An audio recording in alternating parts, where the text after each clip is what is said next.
place that sound and say for us now. No need to hide or say goodbyes, leave them out.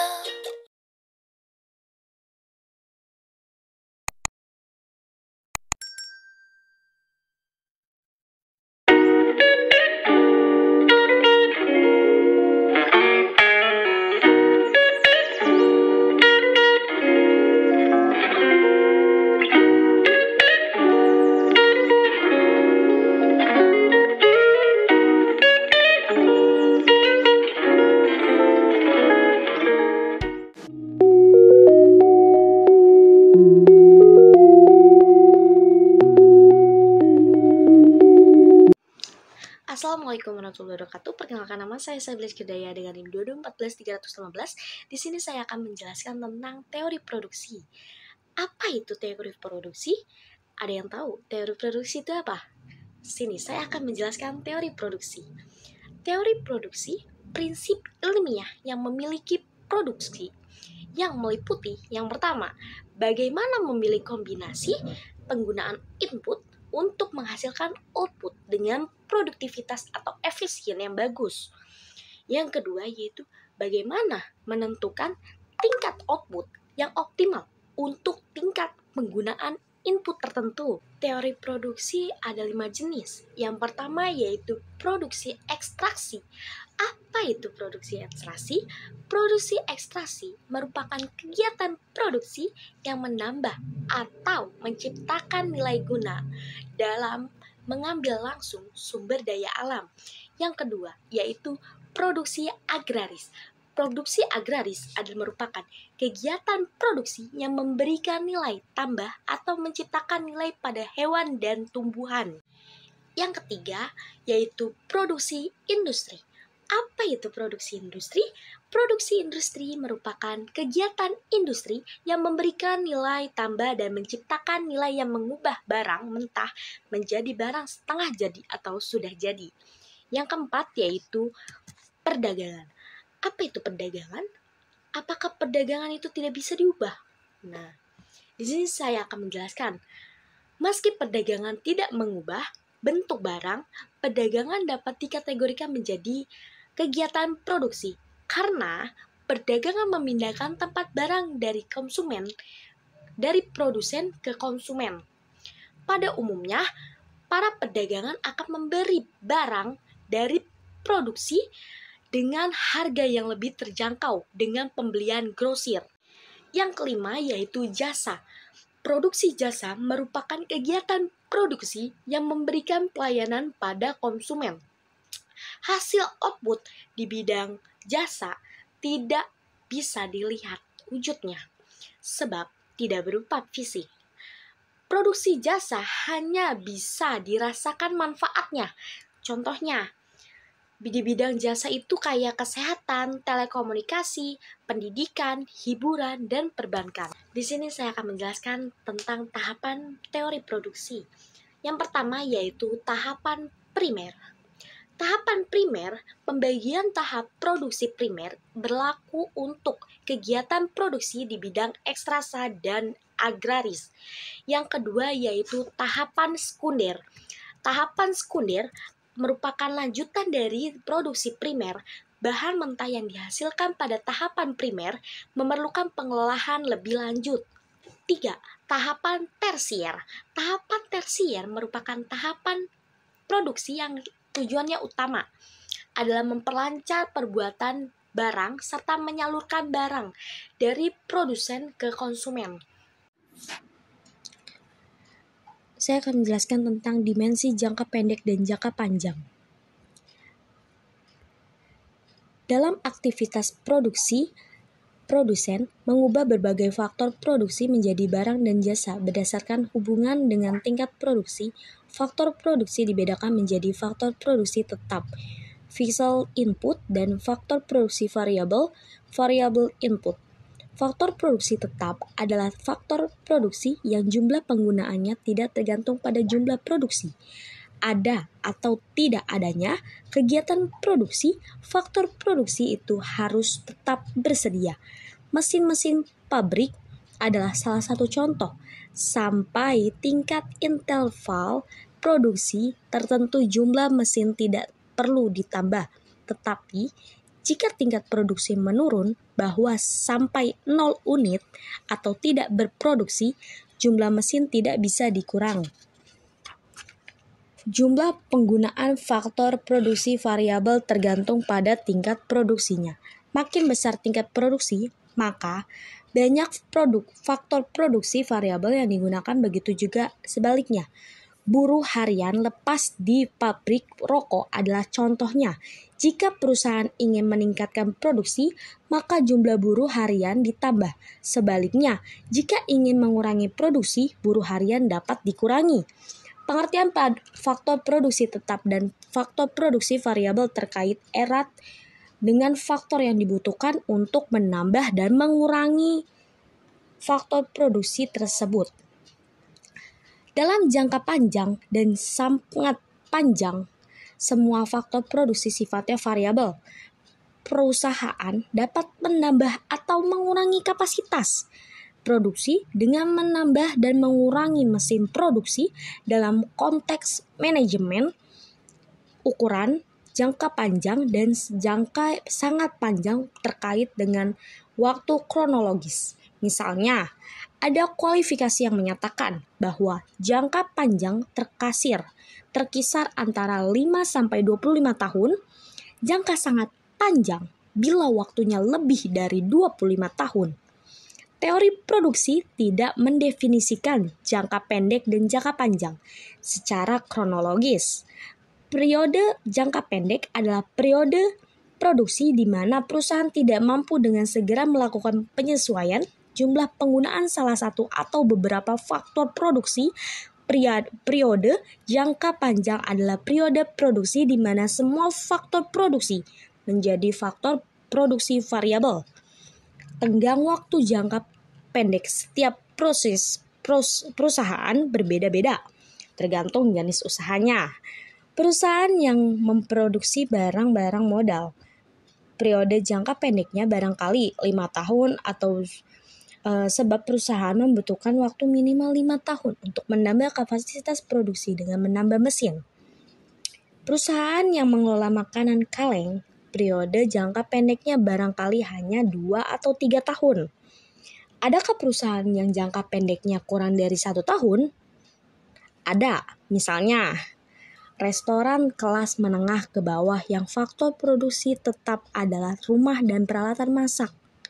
Mereka mampu menyesuaikan kapasitas produksi dalam tempo kurang dari 1 tahun. Bahkan, perdagangan bakso keliling yang faktor produksi tetapnya hanya berupa gerobak dorong, mangkok, kompor, periode jangka pendeknya hanya sebulan. Yang kedua yaitu model produksi dengan satu faktor produksi variabel. Sebenarnya sangat jarang, bahkan tidak ada proses produksi yang hanya menggunakan satu faktor produksi variabel. Pengertian produksi dengan satu faktor produksi variabel adalah pengertian analis jangka pendek di mana ada faktor produksi yang tidak dapat diubah. Ketika mencoba memahami proses analokasi faktor produksi oleh perusahaan, ekonomi membagi faktor produksi menjadi barang modal, kapital, dan tenaga kerja labor. Hubungan matematis penggunaan faktor produksi yang menghasilkan output maksimum disebut fungsi produksi seperti di bawah. Q sama dengan F, QL, di mana Q adalah tingkat output dan K adalah barang modal dan L adalah tenaga kerja atau buruh. Keputusan produksi ditentukan berdasarkan alokasi efisien tenaga kerja. Yang pertama yaitu produksi total, produksi marginal, dan produksi rata-rata. Produksi total adalah banyaknya produksi yang hasilnya dari penggunaan total faktor produksi. Produksi marginal atau marginal produk adalah tambahan produksi karena penambahan penggunaan satu unit faktor produksi. Produksi rata-rata atau average product adalah rata-rata output yang dihasilkan per unit faktor produksi. Produksi total TP sama dengan FKL, di mana TP adalah produksi total, K adalah barang modal, L adalah tenaga kerja atau buruh. Secara matematis, TP akan maksimum apabila turunan pertama dari fungsi nilainya sama dengan 0. Turunan pertama TP adalah MP, persamaan 5.3. Maka TP maksimum pada saat MP sama dengan 0. Produksi marginal, MP sama dengan TP sama dengan ATP per AL, di mana MP adalah produksi marginal. Perusahaan dapat terus menambah tenaga kerja selama MP itu 0. Jika MP sudah 0, penambahan tenaga kerja justru mengurangi produksi total. Penurunan nilai MP merupakan indikasi telah terjadi hukum pertambahan hasilnya yang semakin menurun atau the law of diminishing return atau LDR. Produksi rata-rata adalah AP sama dengan TP per L, di mana AP adalah produksi rata-rata. 3 tahap produksi. Apa yang telah diuraikan ketika menjelaskan kasus di atas merupakan prinsip umum dalam menganalisis proses analokasi faktor produksi yang efisien. Menunjukkan ada 3 tahap penting dari gerakan perubahan nilai TP. Yang pertama, pada saat MP maksimum 1 dan 4. Kedua, pada saat AP maksimum titik 2 dan 5, ketika pada saat MP sama dengan 0 atau TP maksimum titik 3 dan 6. Selanjutnya diagram tersebut dapat kita bagi menjadi 3 tahap produksi, the 3 strength of production. Yang pertama yaitu tahap 1, stage 1, sampai pada saat kondisi AP maksimum. Yang kedua yaitu tahap 2, stage 2, antara AP maksimum sampai saat MP sama dengan 0. Yang ketiga yaitu tahap 3, stage 3, saat MP sudah bernilai 0 atau negatif. Penahapan ini berguna untuk memahami pada tahap mana perusahaan berproduksi. Menurut Anda, di tahap mana sebaiknya perusahaan berproduksi? Ketiga, perkembangan teknologi. Kemajuan teknologi dapat membuat tingkat produksivitas meningkat. Secara grafis, dapat digambarkan dengan semakin luasnya bidang yang dibatasi kurva TP. Pada diagram 5.3, akibat kemajuan teknologi, luas kurva TP3, TP2, TP1. Artinya, jumlah output yang dihasilkan per unit faktor. Yang ketiga yaitu model produksi dengan 2 faktor produksi variabel. Dalam bagian ini kita melonggarkan asumsi adanya faktor produksi tetap, baik barang, modal maupun tenaga kerja secara bersifat variabel. Namun, yang harus diingat bahwa pelonggaran asumsi ini masih tetap berlangsung. Menyederhanakan persoalan, sebab dalam kenyataan faktor produksi variabel yang digunakan dalam proses produksi lebih dari 2 macam. Dalam studi ekonomi yang lebih lanjut, pembahasan alokasi faktor-faktor produksi lebih dari 2 macam faktor produksi secara efisien akan menggunakan model ekonometrika. Dalam model produksi 2 faktor produksi variabel ini, analis cukup menggunakan penjelasan grafis dan matematika sederhana. Yang pertama, isoquant atau isoquant. Isoquant adalah kurva yang menggambarkan berbagai kombinasi penggunaan 2 macam faktor produksi variabel secara efisien dengan tingkat teknologi tertentu yang menghasilkan tingkat produksi yang sama. Misalnya, kasus usaha tekstil tradisional.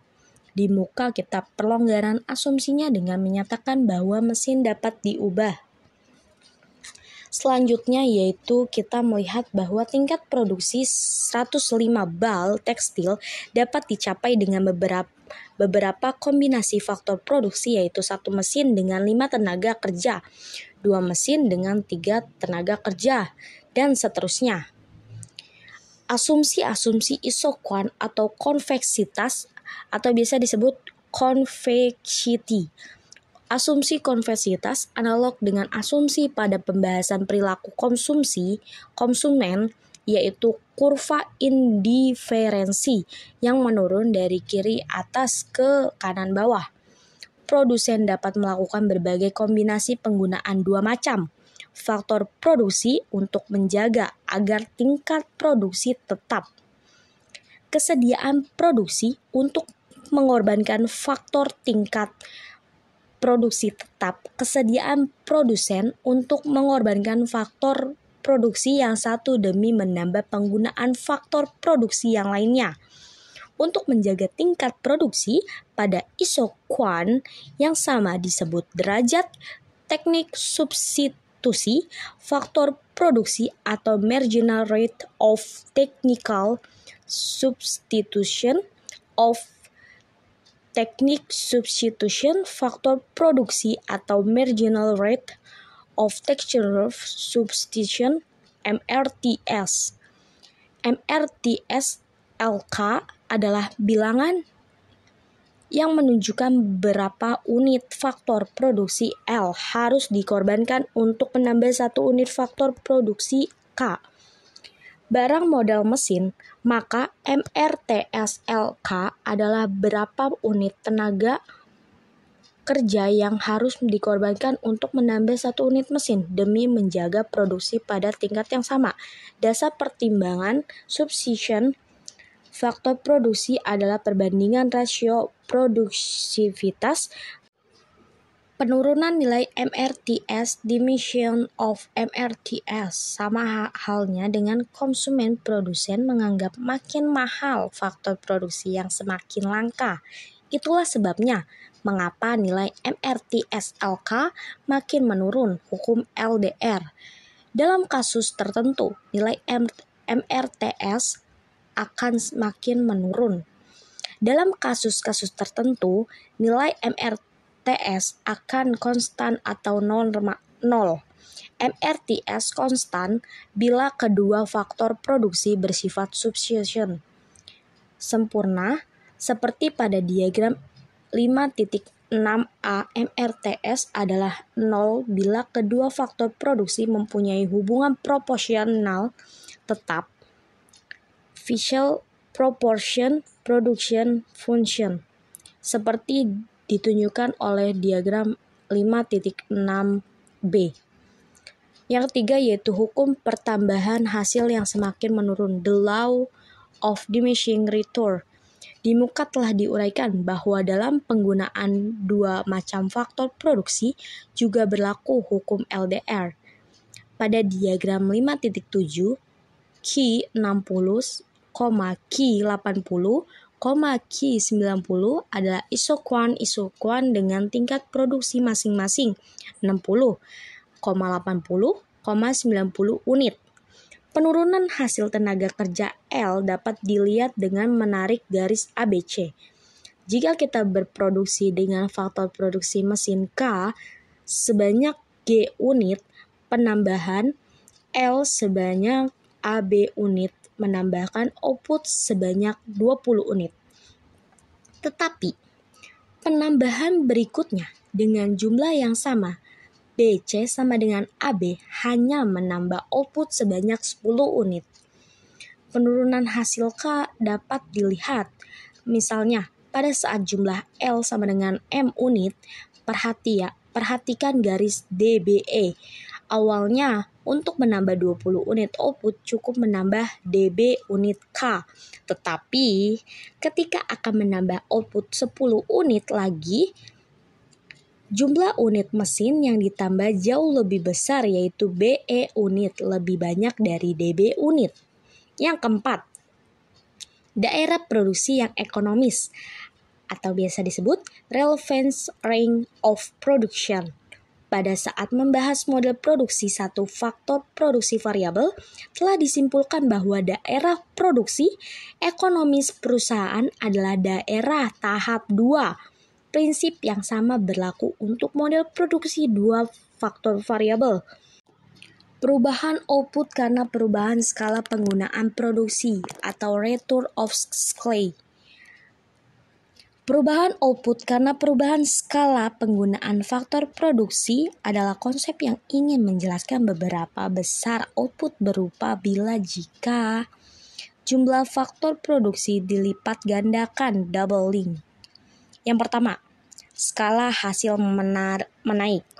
Increasing return to scale. Jika penambahan faktor produksi sebanyak 1 unit menyebabkan output meningkat lebih dari 1 unit, fungsi produksi memiliki karakter skala hasil menaik.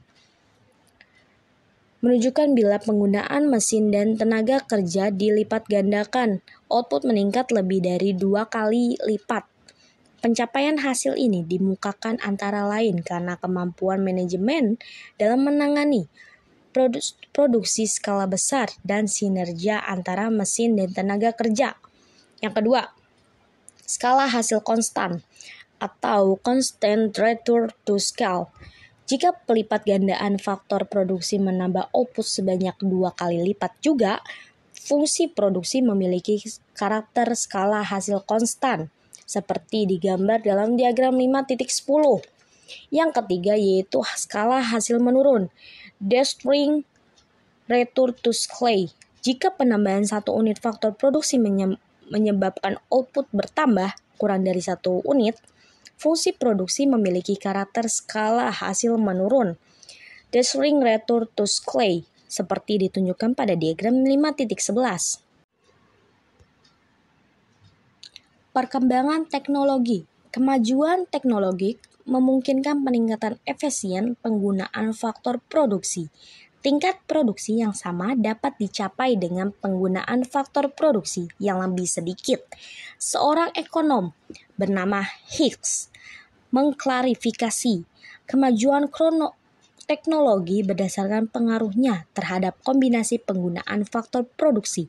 Bila kemajuan teknologi mengakibatkan porsi penggunaan barang modal menjadi lebih besar dibanding tenaga kerja, disebut teknologi padat modal, capital using atau capital intensive. Sebaliknya, jika menyebabkan porsi penggunaan tenaga kerja semakin lebih besar, disebut teknologi padat karya produksi tetap. Disebut teknologi netral. Perubahan itu dapat dilihat dari angka MRTS yang tercermin dari perubahan sudut kemiringan isoquant. Hal-hal ini digambar yaitu diagram 5.13. Teknologi harus melewati 3 tahap sebelum dapat mempengaruhi efisien. Tahap pertama adalah penemuan, invention. Yang kedua, riset ilmu produksi. Tetap hasil penemuan tidak ada artinya bila para produsen. Umumnya hanya sedikit pengusaha yang berani melakukan inovasi awal, tetapi keberhasilan inovasi akan mengundang makin banyak pengusaha yang mau melakukannya. Terjadilah penyebaran inovasi yang menyebabkan tingkat penerimaan terhadap inovasi mendekati angka 100%. Diagram 5.14 menggambarkan tingkat perkembangan penerimaan inovasi berbentuk kurva S. Selanjutnya, kurva anggaran produksi atau isocost. Kurva anggaran produksi adalah kurva yang menggambarkan berbagai kombinasi penggunaan 2 macam faktor produksi yang memerlukan biaya yang sama. Jika harga faktor produksi tenaga kerja adalah upah W dan harga faktor produksi barang modal adalah sewa R, maka kurva isocost I adalah I sama dengan RK tambah WL. Sudut kemiringan kurva isocost adalah rasio harga kedua faktor.